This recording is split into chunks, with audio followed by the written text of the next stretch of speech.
স্বাগতম জানাইছোঁ news live আইমাৰ পৰা সকলোকে। মই আজি উপস্থিত আছোঁ হাজোৰ খপুনিকুছি অঞ্চলৰ এটা অতিকে দুখীয়া দৰিদ্ৰ পৰিয়ালত। আজি যিহেতু 2026 হাইস্কুল শিক্ষান্ত পৰীক্ষাৰ ফলাফল ইতিমধ্যে ঘোষণা কৰিছে আৰু খপুনিকুছিৰ যি APJ আবুল কালাম আজাদৰ যি জাতীয় বিদ্যালয় স্কুল আছিলে, প্ৰাইভেট স্কুল, আৰু সেই স্কুলত এজনী কেণ্ডিডেট 6টাকৈ ছাবজেক্টত লেটাৰ মাৰি আৰু 82% পাবলৈ সক্ষম হৈছে। আৰু সেই পৰিয়ালত মই ইতিমধ্যে উপস্থিত আছোঁ আৰু পোনে পোনে সেই কেণ্ডিডেটজনৰ পৰিচয় এতিয়া আমি ল'বলৈ চেষ্টা কৰিম। তো অকণ আগবাঢ়ি আহিব। আপোনাৰ নামটো জনাব। নমস্কাৰ, মোৰ নাম নাৰ্গিছ চুলতানা। পৰিচয়টো দিয়ক। মোৰ দেউতাকৰ নাম নুৰ হুছেইন, মাকৰ নাম হাছিনা বেগম। তো এয়া হৈছে নাৰ্গিছ চুলতানা। আৰু নাৰ্গিছ চুলতানাই আপুনি কেইটা ছাবজেক্টত লেটাৰ মাৰিছে? 6টা। পাৰ্চেণ্টেজ কিমান? 82.66। 82.66% লৈ অৱতীৰ্ণ হৈছে। আৰু তুমি যে ইমান সফলতা অৰ্জন কৰিছা, ইয়াৰ আঁৰত কোন আছে?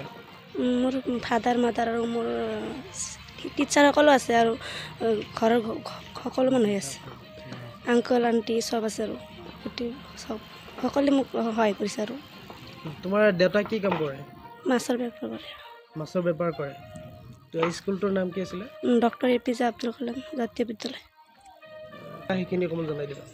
বহুত কষ্ট কৰিছিলোঁ আৰু মানে দিনত মই বহুত পঢ়িছিলোঁ, দিন ৰাতি মিলি মই 16-17 ঘণ্টা পঢ়িছিলোঁ। 16-17 ঘণ্টাকৈ পঢ়িছে। আৰু আগন্তুক ল'ৰা ছোৱালীবিলাকক কি ক'বা এই বিষয়ে, কেনেকৈ পঢ়িবলৈ আহ্বান কৰিব? মোতকৈ যাতে আৰু সিহঁতে ভালকৈ পঢ়ি দেশৰ আৰু মাক দেউতাক সুনাম কৰি আনিব পাৰে। আৰু তুমি যেনেদৰে পঢ়িছিলা, যিমান কষ্ট কৰিছিলা, সিমান সফলতা অৰ্জন কৰিবলৈ সক্ষম হৈছানে? সিমান আৰু হোৱা নাই মানে কি। ছোৱালীজনীয়ে সুখ প্ৰকাশ কৰিছে, ইয়াক ক'বলৈ পৰা নাই। তো আমি এতিয়া কেণ্ডিডেটৰ ফাদাৰৰ লগত অকণমান দুই এষাৰ মন্তব্য ল'বলৈ চেষ্টা কৰিম। হয়, নিউজ লাইভক ধন্যবাদ। মই নাৰ্গিছৰ আব্বা হওঁ। তে মোৰ ছোৱালী বহুত কষ্ট কৰিছিল, কিন্তু কষ্ট অনুবাদত এনেকুৱা ৰিজাল্ট অলপ আনিব পৰা নাই, কিন্তু অলপ মানে কি কাৰণত হ'লে এনেকুৱা ক'ব পৰা নাই। কিন্তু ৰিজাল্টটো ডিষ্টিংশ্যন পোৱাৰ এটা আশা আছিল, আশাটো নহ'ল। তথাপিও আমি সুখী হৈছোঁ, সিমান এটা দুখ প্ৰকাশ কৰা নাই। কিন্তু আৱেগিকটো এটা অঞ্চলত মানে আৰু অলপ নাম হ'লে মোৰ ভাল লাগিলে হয়। কিন্তু মাষ্টৰবিলাকেও কষ্ট কৰিছিল, আমাৰ ঘৰৰ মুৰব্বী চবেই কষ্ট কৰিছিল, যিকেইটা ভাই ককাইগিলাও কষ্ট কৰিছিলোঁ ছোৱালীটোৰ কাৰণে। কিন্তু ছোৱালীটো আজি ৰিজাল্ট অহাৰ পৰাই আৱেগিক হৈ আছে, মানে এনেকুৱা আৱেগিক হৈ আছে। সি যিখিনি কষ্ট কৰিছিল সেইখিনি মানে তাক ডিষ্টিংশ্যন পোৱাৰ আশাটো পূৰা আছিল, কিন্তু সেই আশাটো নহ'ল কাৰণে অলপ আৱেগিক হৈ আছে। তে যি নহওক, আপোনালোকে চবেই দোৱা কৰিব যাতে পিছলৈ আৰু অলপ ভাল ৰিজাল্ট কৰিব পাৰে, নাম আনিব পাৰে, দেশত সুনাম কৰিব পাৰে। এইটোৰ কাৰণে মই আশা ৰাখিছোঁ, আপোনালোকে অলপ ভালকৈ দোৱা কৰিব। মই এইখিনি ক'লোঁ, আৰু মই কি ক'ম। ধন্যবাদ জনাইছোঁ। তো আমাৰ মাজত আন এজন ব্যক্তি উপস্থিত আছে, মুছলিম জাতীয় পৰিষদৰ সম্পাদক মঞ্জুৰ দেৱান।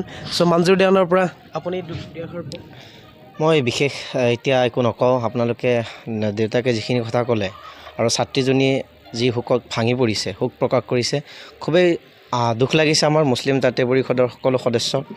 আৰু আমি নিথ আনন্দিত হৈছোঁ, কিন্তু আনফালে আমি দুখিত, কিয়নো এই ছাত্ৰীজনী যিমানখিনি কষ্ট কৰিছিল, হয়তো এই কষ্ট সফলতা তেওঁ নিজে পোৱা নাই। কিন্তু আমি সকলোৱে আমাৰ এই খপুনিকুছি গাঁৱৰ যিয়ে সুনাম কঢ়িয়াই আনিছে, এয়া খুবেই লেখত ল'বলগীয়া কথা। আৰু আমাৰ আশা আছিল এনেকুৱা ধৰণৰ ৰিজাল্ট এটা কৰিব, আৰু নিশ্চয় সেইটোৱে কৰিছে। কিন্তু মই ছাত্ৰীজনীক এটা কথা আহ্বান জনাম, তুমি আগন্তুক দিনত এই যিটো শোক প্ৰকাশ কৰিছা, এই শোক প্ৰকাশটো আগন্তুক দিনত তুমি এই শোক প্ৰকাশটো ভাঙি দিয়া। তুমি আগন্তুক দিনত ইয়াতকৈ ভাল ভাল সুনাম কঢ়িয়াই আনা। আমাৰ আশা আছে তুমি নিশ্চয় পাৰিবা।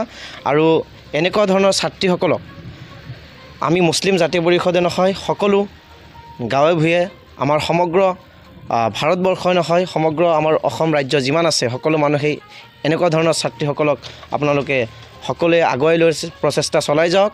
আৰু আমাৰ পিছপৰা অঞ্চলত যি এনেকুৱা ধৰণৰ ফলাফল দেখুৱাইছে, এয়া আমি নিশ্চয় আনন্দিত হৈছোঁ।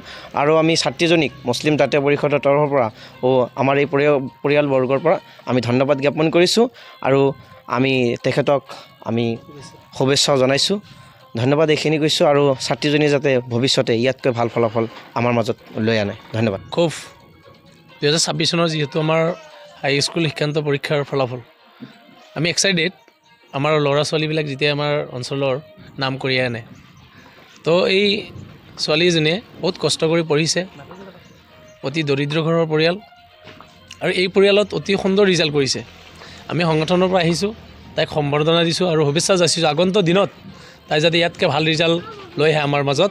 আৰু আমি আশাবাদী তাই এই 2026 চনৰ যি হাইস্কুল শিক্ষান্ত পৰীক্ষাত যি মানে ফলাফল দেখুৱালে আমাক, আমি সুখী হৈছোঁ।